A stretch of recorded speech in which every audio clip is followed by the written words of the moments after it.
Also familiar territory, literally, not just figuratively. 7,000 acres so far have burned. Consider back to 2017 in the Carr fire. This is in and around those areas. It's likely the Zogg fire may make its way into the August complex. I'll update you in a moment on the August complex. Remains the largest wildfire in terms of total acreage burned in California's history. But the Glass and Zogg fires remain top of mind for us as we battle complexes all around the state of California. I'll remind you, a slide that's become very familiar in these presentations, 2019, less than 5,500 fires year to date, 157,000 acres burned.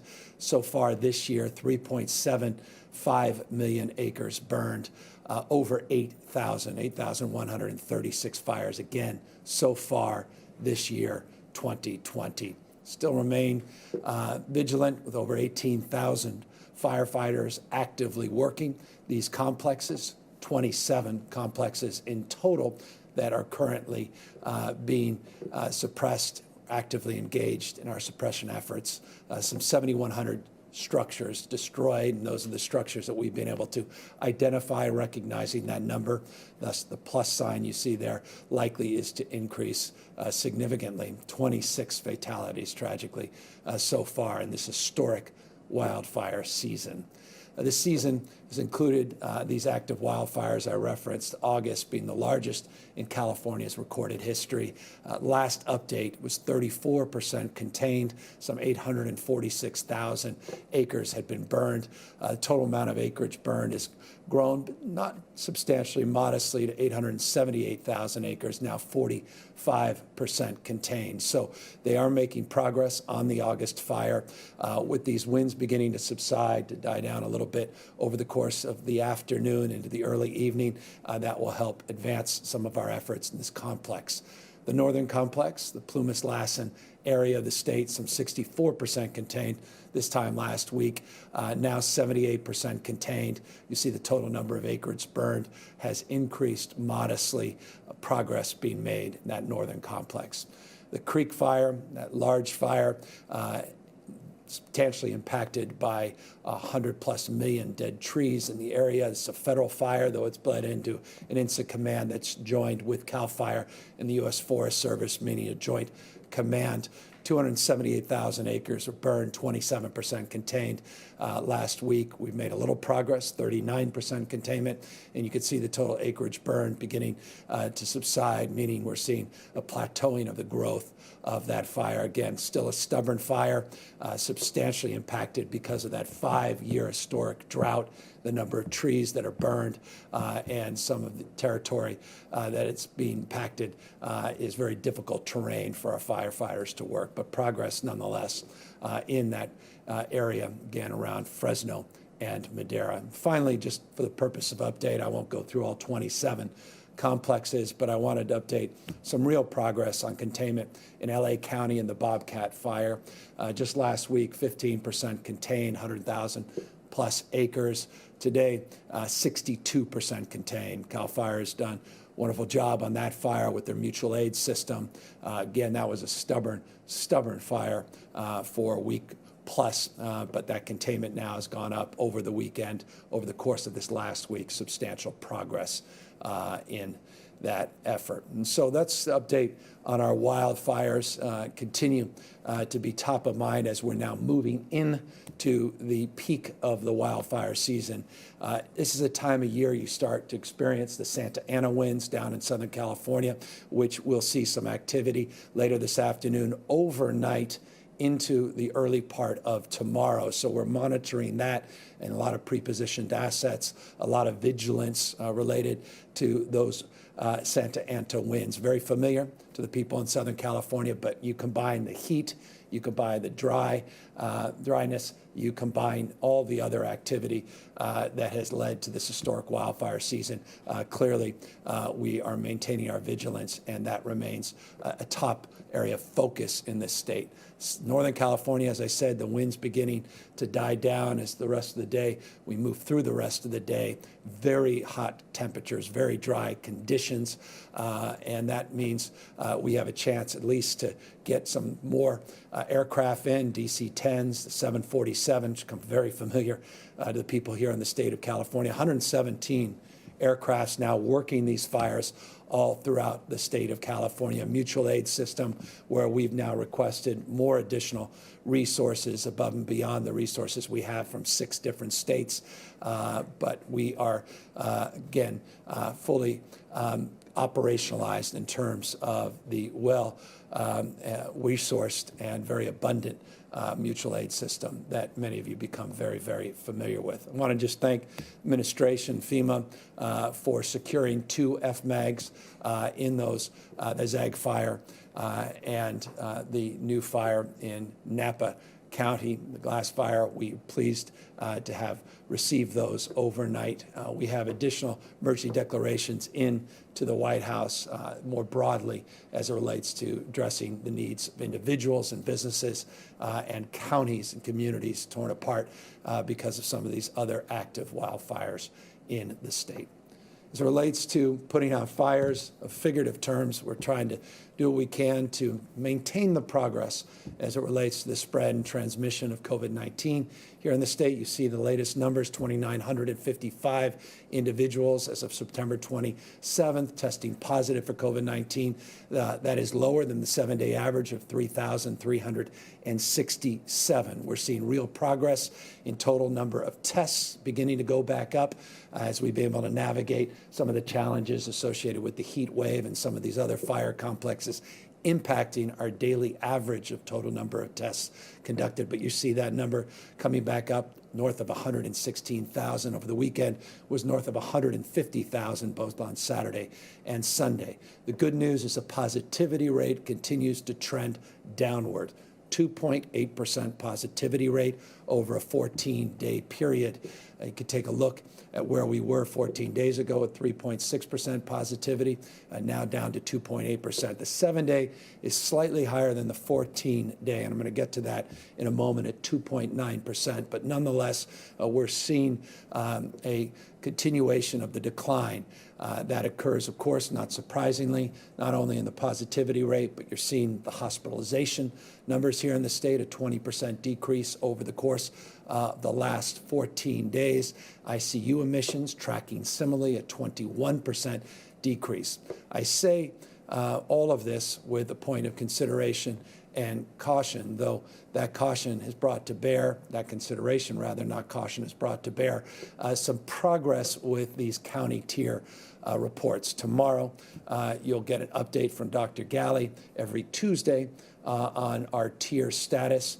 I could preview that we anticipate a number of counties moving and progressing into new tiers, which is a very encouraging sign. You've seen just in the last few weeks, we had 38 counties in purple, 9 counties in red. You could see today 25 counties in purple, less, good news, more in red, more in orange. We anticipate some more counties tomorrow moving into yellow tiered status. So again, as we move away from red into orange and yellow, more and more opportunity to modify our conditions as it relates to business activity.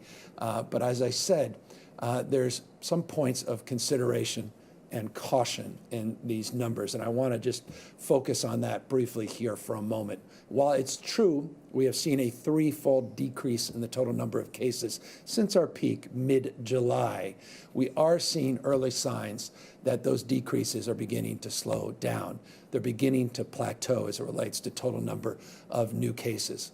What concerns us more is not just the plateauing of cases, again, seen decrease, but a plateauing. But it's some regions that are beginning to see an upward trend in what we refer to and what is commonly referred to by our health representatives, and that's the R effective.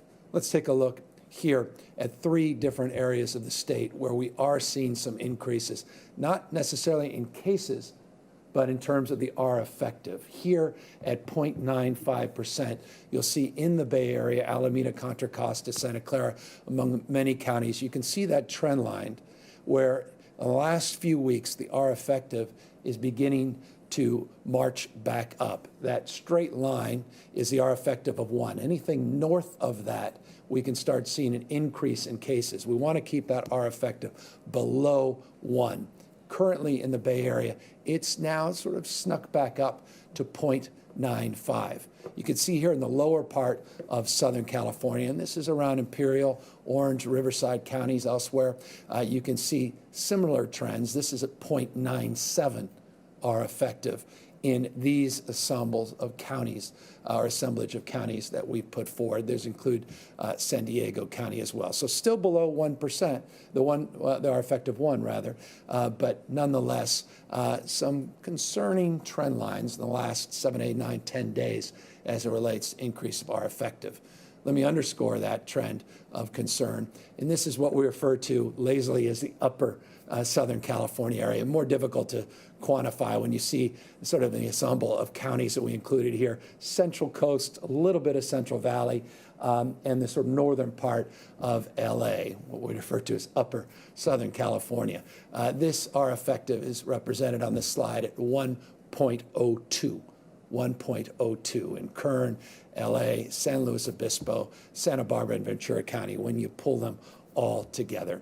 So again, some concern and some points of optimism all mixed into one, but it is simply a reminder of what many had projected and predicted. And that is, we have just come through difficulty of a first wave, but the anticipation of a second wave of this pandemic into the fall season. I believe this morning there were 26 states that have seen an increase in their total number of cases.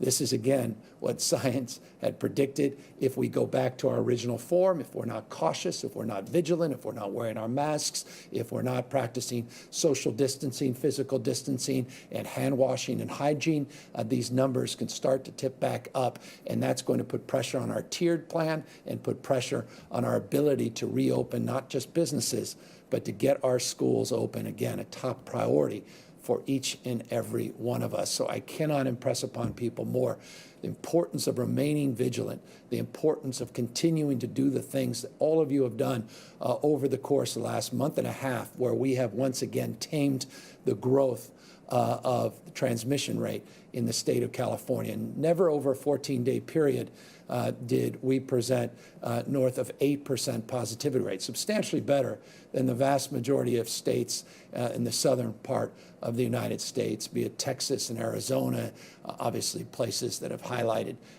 case rate growth like Florida. But we did experience that increase. We were able to bring those numbers down below 3%, but this R effective rate is a point of caution and consideration as it relates to the work that each and every one of us must do to continue to see a decrease, not just a plateauing of transmission rates. Speaking of seeing a decrease, not just a plateauing of rate of growth, we have to address this issue of homelessness. And I continue to maintain a vigilance, a focus, a commitment, and resolve to do more and do better in this space. And forgive the transition from wildfires and the transition, the crisis of COVID, but I certainly argue that the homeless crisis in this state deserves similar attention and resolve and approach. And that's why the last few weeks we've been updating you on our $600 million home key investment.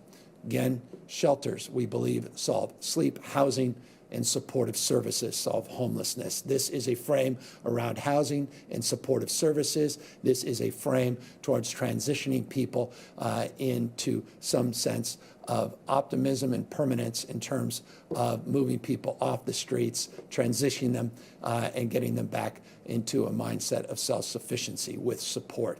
We have now announced, or rather we are announcing today, our third round of awards. We've already now awarded $450 million, over 3,300 new units that will come up in very short order. This is not necessarily new construction. This is about innovation, adaptation, and I'll give you some examples here in a moment where this new round, this third round of $137 million of awards will go.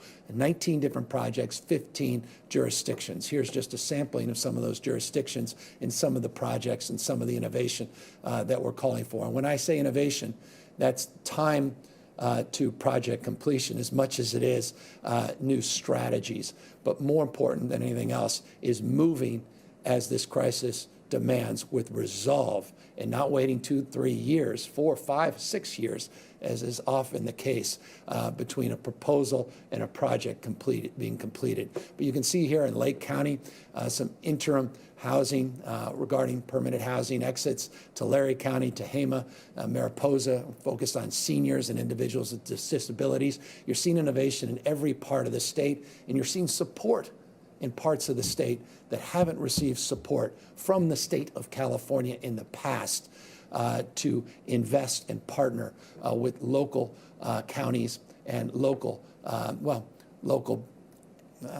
jurisdictions of all stripes, be it cities, not just counties, and obviously with nonprofit organizations that are a big part of these strategies. Just in LA, as you can see, 5 projects that we are investing in, 269 units just in LA proper, Long Beach, 100 units, Santa Barbara, an office conversion project into permanent housing with wraparound service. That's an area of focus, an area of innovation, and including partnerships that we're advancing, Poma Indians, the Band of Poma Indians in Scotts Valley, a multifamily residential property acquisition. This is the second partnership with our tribal nations. We want to see more of that as well.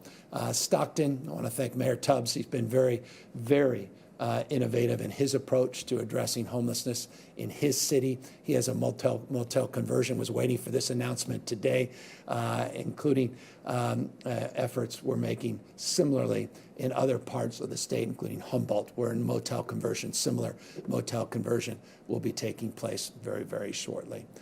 We have $200 million, and this is very exciting from at least my perspective and vantage point, and I hope from yours as well. We have found unallocated money, C-19 money, meaning COVID-related money, $200 million of additional money that we now want to invest in our home key funding.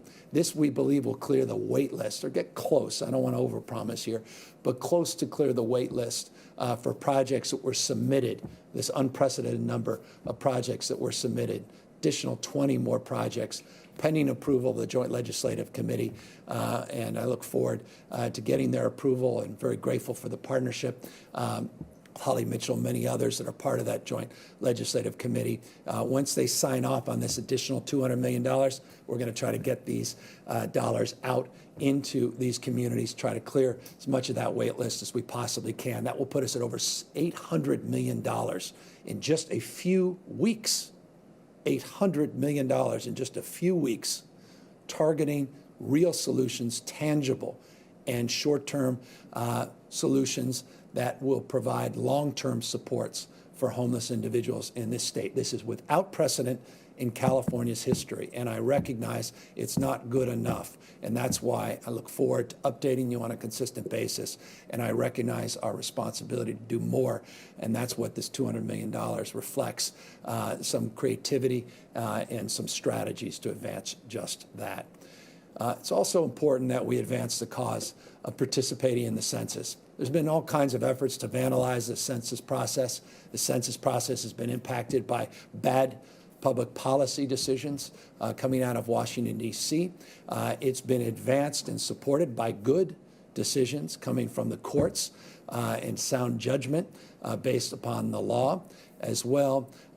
It's been impacted by a myriad of issues, be it floods in certain parts of the country, fires out here on the West Coast, and clearly been impacted by what's happened with COVID-19.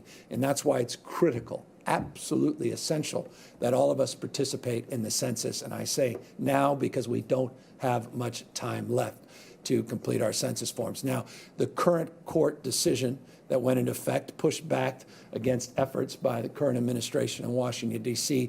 To end the census immediately, which has no other purpose than to undercounting the number of American citizens, deepening a divide of distrust, and reducing people's voice in Congress, representation, and support.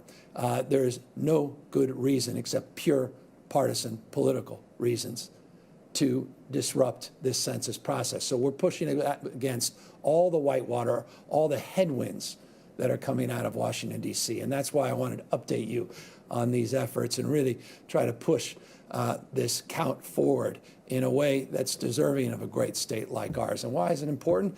Because $10,000 we could lose per person that goes uncounted. $10,000. Just think about your own participation. You want to make a contribution to your state, I argue this nation, $10,000 contribution, filling out a form, and answering 9 simple, easy questions that are safe and confidential, meaning you don't have to worry about that information being sent to the wrong folks. There are simple ways of completing the census, and I'm going to go over those in a moment, but I'd rather share with you what those 3 easy ways are by showing you a PSA that we're promoting, not just today, but it's been up for now a few days. 3 quick and confidential ways you can better our communities simply by completing the 2020 census. Take the census online. Visit my2020census.gov. Next, select Start Questionnaire and answer questions about your household. No census ID required. Give us a call. You can complete the 2020 census by phone in 13 languages. Mail in. If you've received a questionnaire in the mail, you can fill it out and mail your form to the U.S. Census Bureau using the envelope that came with the questionnaire. It's that easy.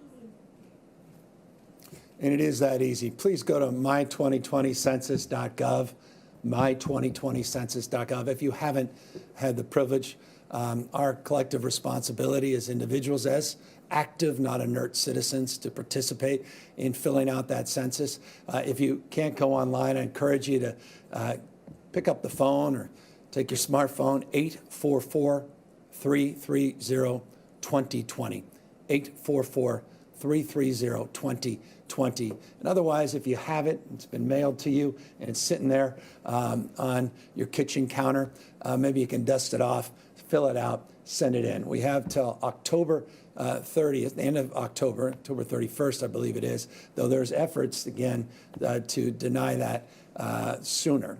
But we have just a number of weeks left and want to encourage all of you to fill out this census. And speaking of number of weeks left, well, number of weeks before we move into the peak of our flu season. Flu season, you'll tend to see sort of acuity in terms of the transmission of flu in December, January.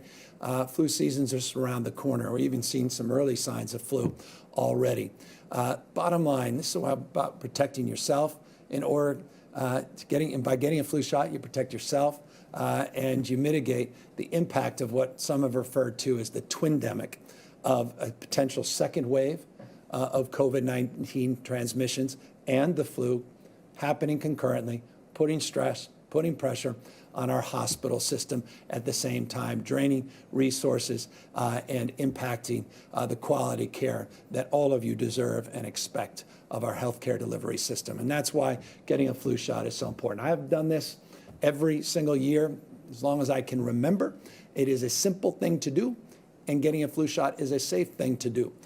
In an effort to demonstrate how simple it is and how safe it is, I thought I would just take advantage of a moment of your time and take the opportunity to get a flu shot here and demonstrate what safely can be done by many of you watching. And I encourage you to do just that. And so I've got my nurse here, my doctor, and I've got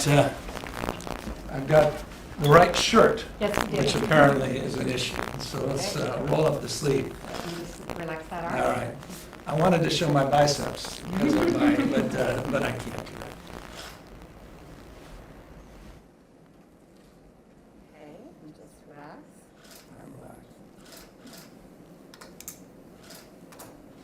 Tell me when you're doing it. It's done. It's done.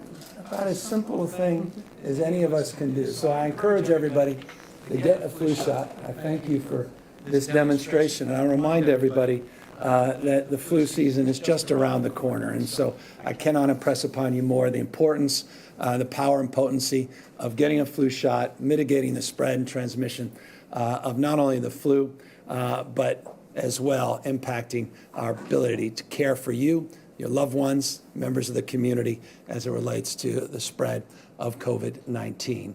And so that is broadly where we are this year in terms of update, or rather this week in terms of an update. You can see additional information here on this slide of purpose of preventing the transmission of flu and the broader construct of helping all Californians stay healthy. We encourage you to do the same. As always, we end by reminding you of the power and potency of addressing not only the issue of the flu, but addressing transmission of COVID-19 of wearing a mask. It's an interesting point that in the southern hemisphere of this country, rather the world, southern hemisphere, in places like Chile, in places like Australia, in South Africa, they saw a relatively mild flu season because of people's ability to address not only the transmission of COVID-19, but as a consequence, the benefits of doing so by wearing a mask, transmission of the flu.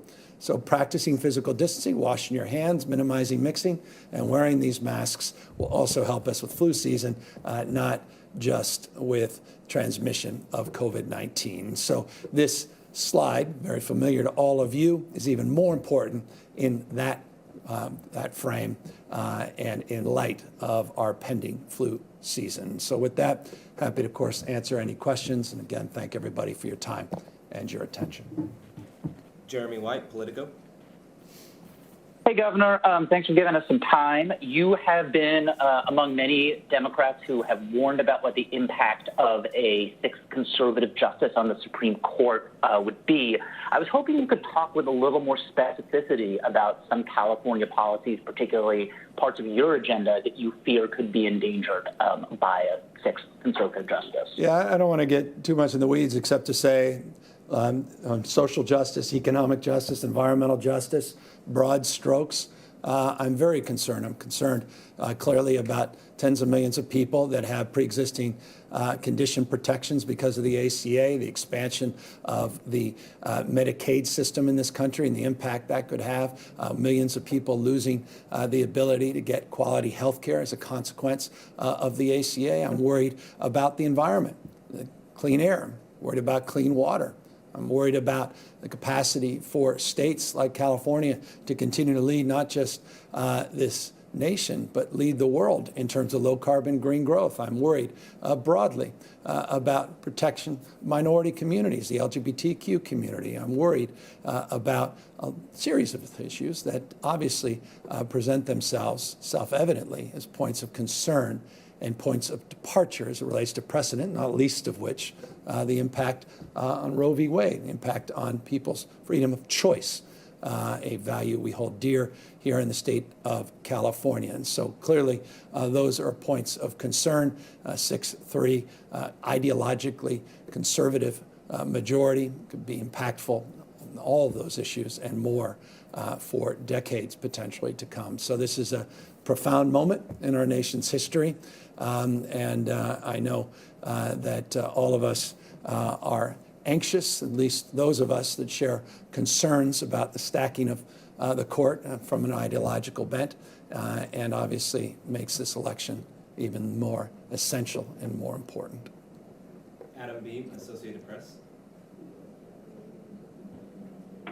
Thank you, Governor. I have two questions.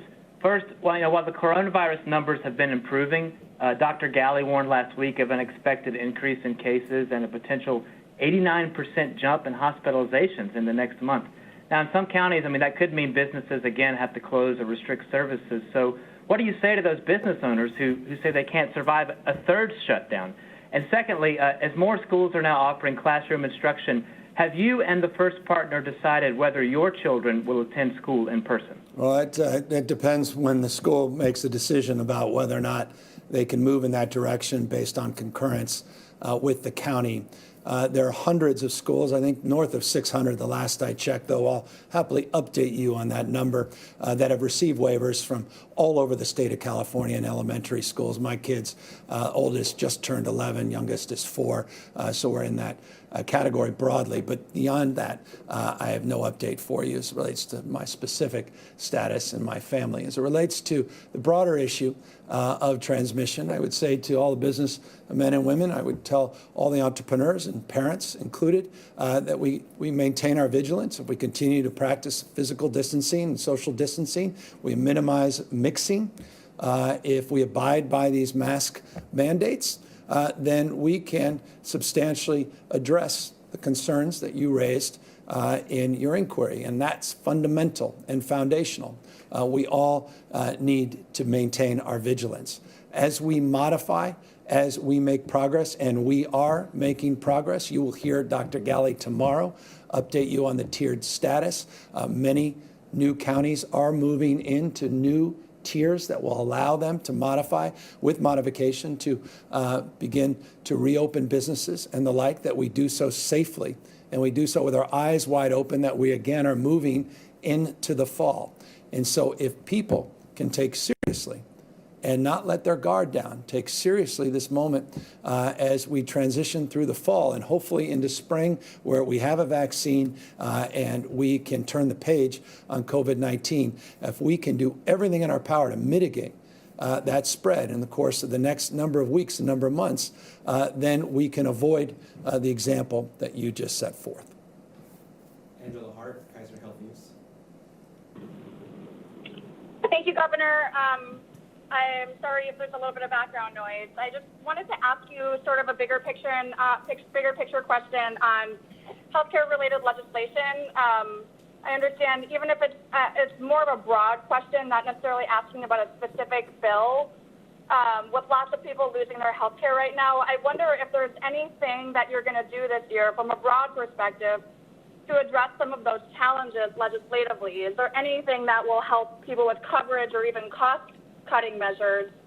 And then kind of looking forward, I also was wondering, similar question, pitching into next year, is there anything realistically on the healthcare cost or expansion effort that will be realistically possible that's on your agenda next year? Yeah, we're committed to universal health care in the state of California. We made progress to advance the cause of not only physical health this year, but also brain health. New parity bill, package of mental health, substance abuse reforms that I signed just last week as an example.